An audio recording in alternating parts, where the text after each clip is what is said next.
Police Report. Samantala, Idol, isang bahay sa Barangay Macayog, San Jacinto, Pangasinan nasunog. Para sa detalye kasama natin, Idol Denise Brillante. 104.7 IFM Report.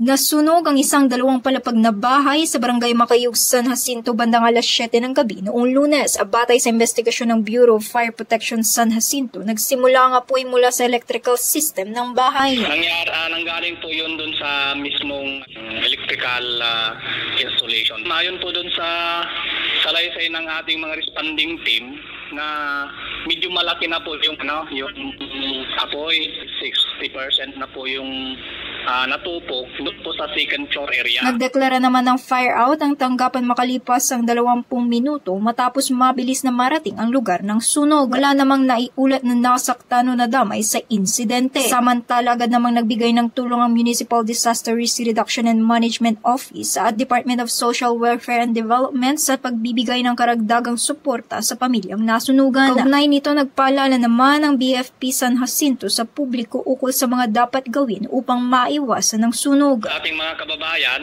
lalong-lalo na ngayon kasi fast approaching na po yung Yuletide season, dapat maging maingat po tayo paggamit po ng mga electrical appliances na dapat pag umaalis po ay yan plug nila. Kasama mo mula rito sa IFM News Dagupan, ito si Idol Denise Brillante, Tatak, IFM.